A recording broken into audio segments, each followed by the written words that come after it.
Bonjour, je m'appelle Salomé, je suis assistante sociale au CASO Médecins du Monde. On m'a demandé de vous présenter l'accès aux soins de ces personnes et donc plus précisément les personnes sans titre de séjour légal, personnes irrégulières en Belgique, ainsi que l'accès aux soins des personnes ayant demandé la protection internationale en Belgique. Le CASO est un projet de Médecins du Monde, Dr Van de Werel. Donc on est une ONG, une organisation non gouvernementale qui travaille ici en Belgique, mais également à l'international où on a différents projets. Donc la visée de Médecins du Monde, c'est une couverture universelle de santé pour tous, sans obstacle quelconque. Donc on travaille avec moult patients, moult personnes d'horizons, de cultures et de statuts différents. Au-delà de ça, les valeurs communes que partagent Médecins du Monde et tous ces projets sont la justice sociale, l'empowerment, l'autonomisation des populations. Donc ça, c'est un peu le b.a.-ba en tant qu'assistante sociale, où on place la personne au centre et où on met tout en œuvre pour qu'elle soit actrice de changement, actrice de sa vie. L'indépendance de tout pouvoir ou d'intérêt politique, religieux ou financier, un engagement, effectivement, on est Médecins du Monde ou on ne l'a pas, et c'est effectivement une valeur qui est très instaurée au sein des projets. Et alors un équilibre entre ici et là-bas, entre les programmes d'urgence et de long terme, entre différentes connaissances et entre des financements publics et donc privés. Donc le CASO, qu'est-ce que c'est? On est un centre d'accueil, de soins et d'orientation de deuxième ligne. Donc on est localisé à Bruxelles et on accueille moult patients, horizons confondus. Donc on a vraiment, comme dans l'acronyme, cette mission d'accueil où on accueille tout le monde, que les personnes soient patientes ou pas chez nous, dans le but d'entendre et de répondre au mieux à leurs demandes et de les orienter in fine vers des services plus spécifiques qui seront plus à même de répondre à leurs questions ou à leurs demandes ou à leurs besoins. Donc, point particulier du CASO, donc mon équipe est composée de quelques membres salariés, mais également de nombreux membres volontaires.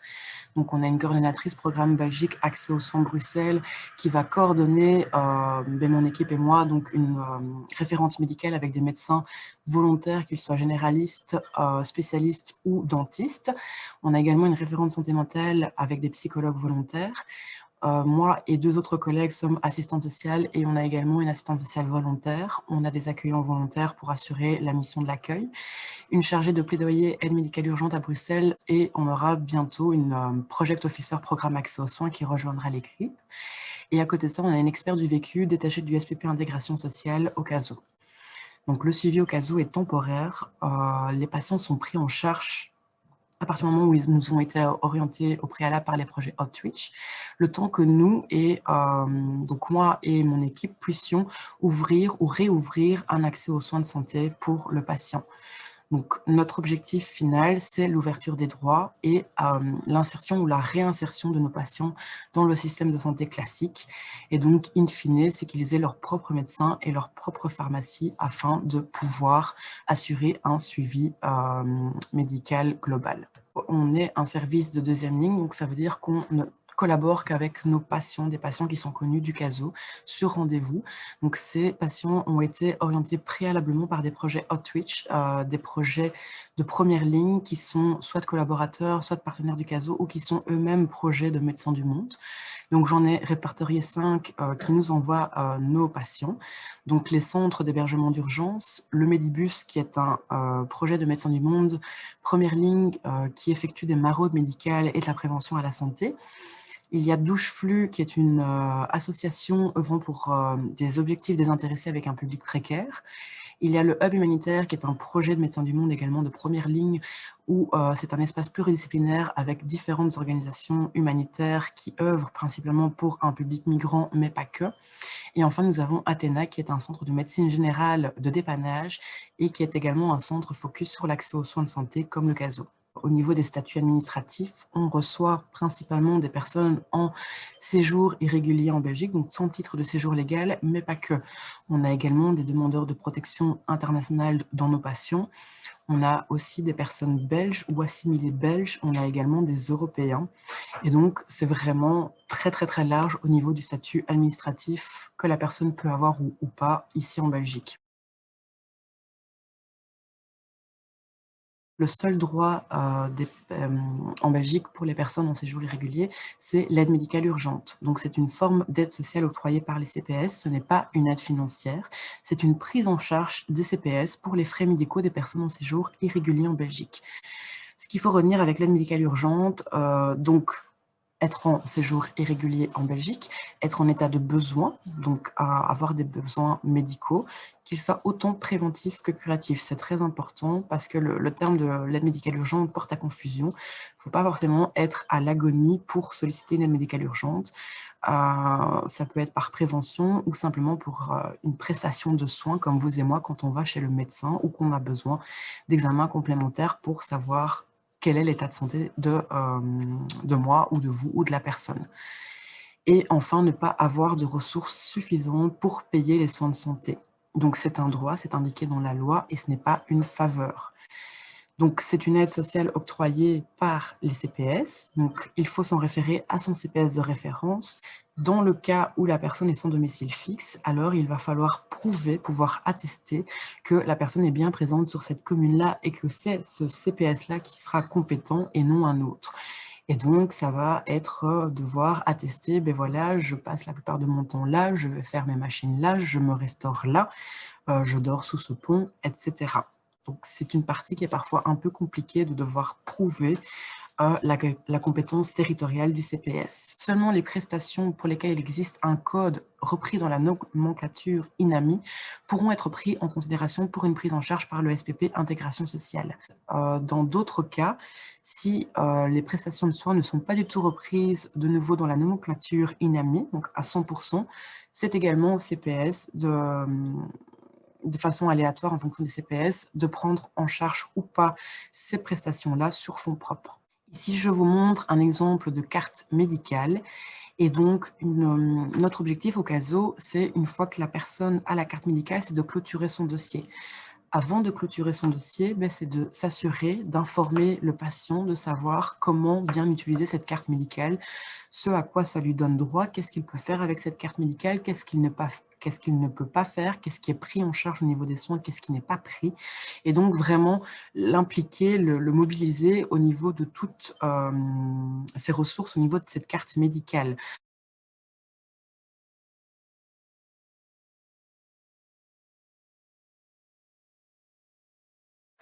FEDASIL. FEDASIL, c'est l'agence fédérale pour l'accueil des demandeurs de protection internationale depuis mai 2002.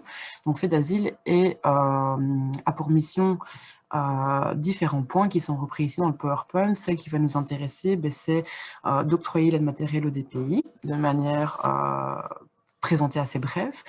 Mais je vais également vous pointer d'octroyer l'aide médicale aux DPI ne résidant pas en centre via la cellule frais médicaux de FEDASIL. Donc, l'accès aux soins, qu'est-ce que c'est quoi l'aide médicale de FEDASIL? C'est comme pour l'aide médicale urgente, c'est comme pour vous et moi quand on va voir le médecin. Voilà, je vous les ai repris de nouveau en quelques exemples assez brefs. Pour l'aide médicale de FEDASIL, j'ai fait une distinction en premier lieu par rapport à l'âge, parce qu'il y a effectivement des petites exceptions que je présentais dans les grandes lignes. Mais donc, si à partir du moment où la personne mineure demande la protection internationale, elle va être considérée comme MENA, mineur non accompagné, et donc va avoir un centre spécifique pour les MENA, qui, à contrario des autres des pays majeurs, va pouvoir être affilié à une mutuelle en accord avec le tuteur qui lui sera désigné à son arrivée au centre. Pour les mineurs accompagnés, donc des enfants avec leurs parents, ça va jouer entre le fait d'être chaud ou no chaud. Donc, c'est quoi chaud et no chaud? Être chaud, des pays chauds avec code 207, c'est avoir le droit à l'aide matérielle, donc avoir accès à un centre d'hébergement FEDASIL ou partenaire. Donc là, l'accès aux soins, il est pris en charge au sein du centre avec des orientations en externe en fonction de la composition du service médical sur place. Donc, le suivi médical, de manière générale, il est bon. Après, la qualité des soins, elle peut varier en fonction justement de cette composition du service médical au sein du centre ou pas. Par rapport à ce qui nous intéresse ici concernant la présentation, c'est les DPI no-show, donc qui n'ouvrent pas le droit à l'aide matérielle ou qui avaient le droit à l'aide matérielle, mais qui ont refusé l'aide matérielle. Donc, ce sont des personnes qui se trouvent en dehors des centres, qui ne sont pas en centre communautaire ou en ILA. Donc, si le DPI avait droit à l'aide matérielle, mais qu'il l'a refusé parce que voilà, il avait un emploi et donc possibilité d'avoir un logement ou possibilité d'être hébergé chez de la famille, a priori, il sait dans quoi il s'est engagé. Pour les DPI qui n'ont pas su ouvrir leur droit à l'aide matérielle, c'est dans le cas, par exemple, d'un DPI qui est à une énième demande de protection internationale. Et donc là, je précise, quand on demande une deuxième, troisième demande de protection internationale, il y a toujours en fait une phase où le CGRA doit pouvoir juger si la nouvelle demande est jugée recevable ou pas. Et durant cette phase en attente, la personne en fait n'ouvre pas son droit à l'aide matérielle. Et donc pour son accès aux soins, contrairement aux autres qui ont un service médical ou via maison médicale ou médecin traitant référé par le CPS parce qu'il réside en ILA, les DPI no-show, sans droit à l'aide matérielle, vont devoir se trouver un médecin traitant, un organisme, un prestataire de soins, où ils vont pouvoir faire une demande, la personne comme la personne qui accompagne le DPI, faire une demande de prise en charge auprès de la cellule frais médicaux de fait d'asile. Donc ça fonctionne par une demande de prise en charge. Et une fois que la demande de prise en charge est acceptée, on reçoit un réquisitoire, donc une garantie que fait d'asile va payer la prestation de soins. Donc, dans la théorie, la procédure voudrait qu'on demande au préalable, avant la visite chez le médecin, avant la prestation de soins, de faire cette demande auprès de la cellule frais médicale de fait d'asile. Et donc, c'est la personne et le médecin ou l'association qui vont devoir compléter ce document-là, transmettre ça à la cellule frais médicaux de fait d'asile, attendre le retour de fait d'asile pour savoir si oui ou non fait d'asile est bien compétent et si oui ou non ils vont prendre ça en charge. Donc, c'est une procédure qui est assez compliquée et où il n'y a pas toujours beaucoup d'informations. Actuellement, déjà depuis maintenant plusieurs mois, je n'ai pas la date exacte, Fait d'Asile a créé une interface en ligne qui explique déjà un peu et beaucoup mieux en fait comment procéder à cette demande de réquisitoire pour les DPI no-show, donc qui n'ont pas droit à l'aide matérielle, qui n'ont pas de centre communautaire ou ILA de Fait d'Asile et partenaires. Donc, les informations commencent un peu à être accessibles, mais ça reste quand même une procédure compliquée où il faut effectivement soit connaître la procédure et avoir accès à une boîte mail et un téléphone, ou alors dépendre d'une personne tierce qui peut faire la demande de prise en charge auprès de Fait d'Asile.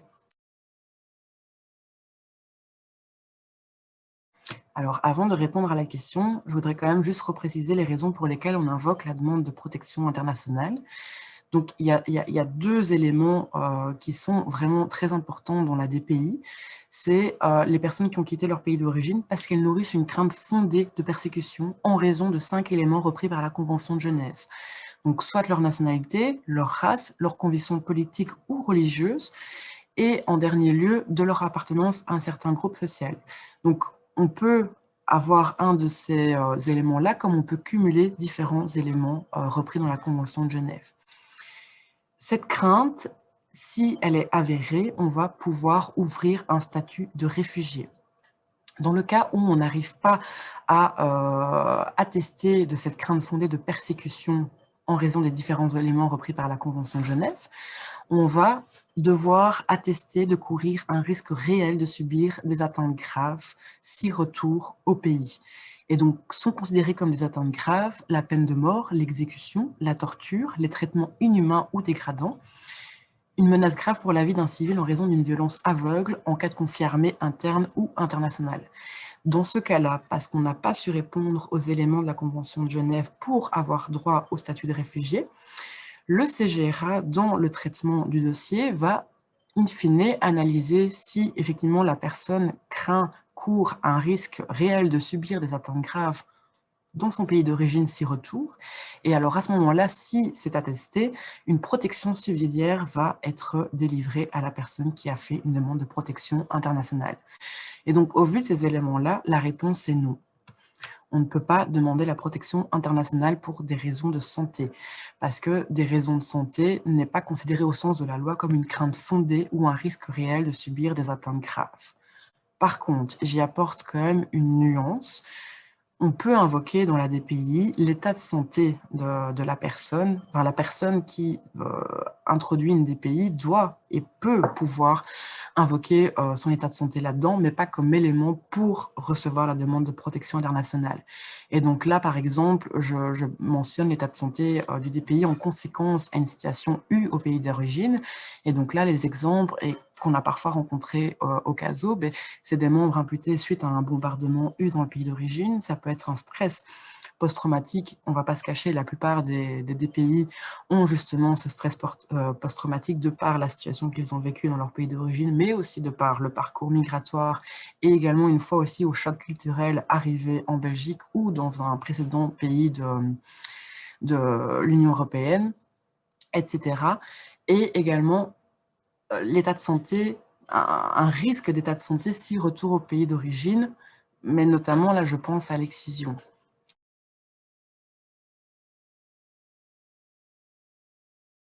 Si on est migrant en Belgique, qu'on n'a pas forcément des éléments pour introduire une demande de protection internationale, mais qu'on a des éléments médicaux, alors là, il serait intéressant justement de voir pour une demande de régularisation médicale.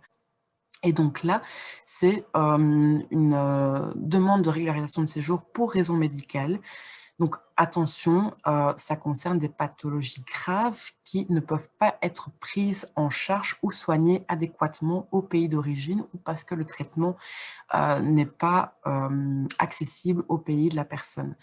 Donc effectivement, le législateur a fixé ces critères-là, mais après, le contenu de ces critères-là est parfois très vague ou parfois pas assez développé.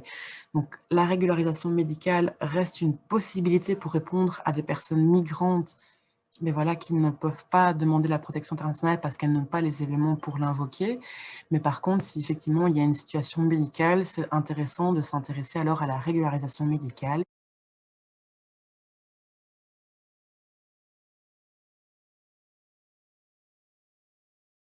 Donc, pour répondre à la question, effectivement, je pense qu'il y a des lacunes et que le système n'est pas toujours très équitable concernant les personnes migrantes, qu'elles rentrent dans la catégorie d'accès aux soins, d'aide médicale urgente ou des demandeurs de protection internationale qui sont no-show, donc qui n'ont pas droit à l'aide matérielle et donc qui doivent s'en référer à la cellule frais médicaux de fait d'asile pour avoir un réquisitoire de prise en charge par rapport à la prestation de soins.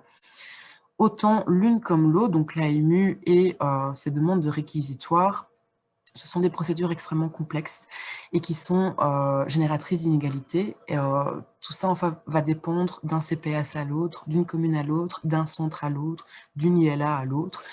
Et donc, tout ça va créer pas mal de situations qui n'ont pas lieu d'être. C'est les personnes qui sollicitent l'aide médicale urgente, comme les DPI, sont des publics très vulnérables de par leur parcours migratoire, de par leur situation avant d'arriver en Belgique, mais également de par leur situation ici en Belgique. C'est des situations précaires où il n'y a pas forcément de ressources, qu'elles soient humaines, qu'elles soient financières, qu'elles soient de matériel. Et donc, moi, ce que je vais cibler ici comme manquement et comme lacune, et voilà, il y a des améliorations, et donc, il y a aussi des pratiques positives, donc je ne suis pas là pour dire que tout est noir, bien au contraire, mais les difficultés premières qu'on entend régulièrement avec nos patients au CASO, c'est le manque d'information. Les personnes ne sont pas au courant qu'elles ont le droit à l'aide médicale urgente. Les DPI, no show, n'ont pas forcément accès à l'information de ce fonctionnement de demande de prise en charge via la cellule frais médicaux de fait d'asile. Donc, c'est l'accessibilité de l'information aussi qui est parfois manquante. C'est les mauvaises informations. Ça arrive parce que voilà, les personnes sont parfois un peu dépassées et donc il n'y a pas toujours les bonnes informations. Parfois, voilà, on demande à d'autres personnes qui traînent avec elles et les informations sont erronées ou pas fiables. Et donc, tout ça fait qu'au final, oui, il y a des manquements et des difficultés pour avoir un accès aux soins de santé effectif et correct. Donc, vraiment, qui malheureusement va au détriment de la dignité des personnes, de leur respect et de leur droit à la santé. La crise du Covid a-t-elle impacté votre pratique et si oui, comment? j'aime aussi avoir un équilibre et un juste milieu en disant qu'effectivement, elle a impacté fortement ma pratique, dans le sens où il y a autant de points positifs que de points négatifs. Je pense que la crise Covid est difficile pour tout le monde. Personne n'y est à l'abri et donc effectivement, il y a un focus encore plus axé sur les personnes voilà, qui n'ont pas d'hébergement, qui n'ont pas d'accès aux soins, qui n'ont pas de titre de séjour en Belgique ou qui sont en statut administratif précaire et donc qui ne leur permettent pas plus de pouvoir se pérenniser ici en Belgique parce que titre de séjour temporaire ou autre. Mais donc, les points négatifs, ben oui, ça a été compliqué parce que voilà, on a dû à un moment donné mettre nos consultations physiques en stand-by et donc on a fait principalement durant les 2 premiers mois du Covid, donc de mars à fin avril, des consultations téléphoniques et donc ça aussi, ça change énormément l'entrée à la relation à l'autre. Après, dans les points positifs, ce qui a été intéressant, c'est qu'on a pu aussi créer un lien beaucoup plus fort en dehors du Covid, à distance, avec pas mal de patients, parce qu'on a beaucoup échangé via WhatsApp. Et donc, c'est parfois peut-être un peu con, mais le fait de juste pouvoir traduire son message dans la langue de la personne via des gadgets comme Google Translate ou DeepL, ben ça crée une autre dynamique qu'on n'aurait pas forcément toujours en entretien présentiel au bureau où il y a la personne, il y a la présence d'une personne tierce qui est l'interprète quand la personne ne parle pas l'anglais ou le français ou le néerlandais. Et donc, du coup, ce lien qu'on a eu à distance à travers des communications via WhatsApp, messages vocaux ou messages écrits par l'aide de gadgets, ben ça a créé quelque chose qu'on n'avait pas forcément accès avant. Et donc ça, c'était un des points positifs. Après, oui, ça a été compliqué pour eux en fonction de s'ils avaient un hébergement ou pas. Dans les points positifs, je tiens à souligner aussi que de par la crise du Covid, les hébergements, les centres d'hébergement ont revu aussi les délais et la façon d'être hébergé dans les centres. Et donc là, il y a eu des hébergements beaucoup plus stables, en tout cas pour les personnes, que ce soit nos patients ou d'autres personnes précaires qui pouvaient en bénéficier. Et donc, il y a eu aussi cette possibilité de se poser et d'être à l'abri. Il y a, au niveau des points négatifs, oui, ça a aussi généré pas mal de stress et d'angoisse et d'inquiétude par rapport au fait, soit de se faire contrôler, soit par le fait de contracter le Covid, le fait de ne pas savoir où on va dormir ce soir. Enfin, il y a plein d'éléments qui font que c'est déjà compliqué au niveau de la situation et à cela, la crise Covid s'est rajoutée et donc ça a aussi impacté pas mal d'autres difficultés et d'autres émotions et d'autres angoisses et de stress qui n'étaient pas du tout agréables pour nos patients.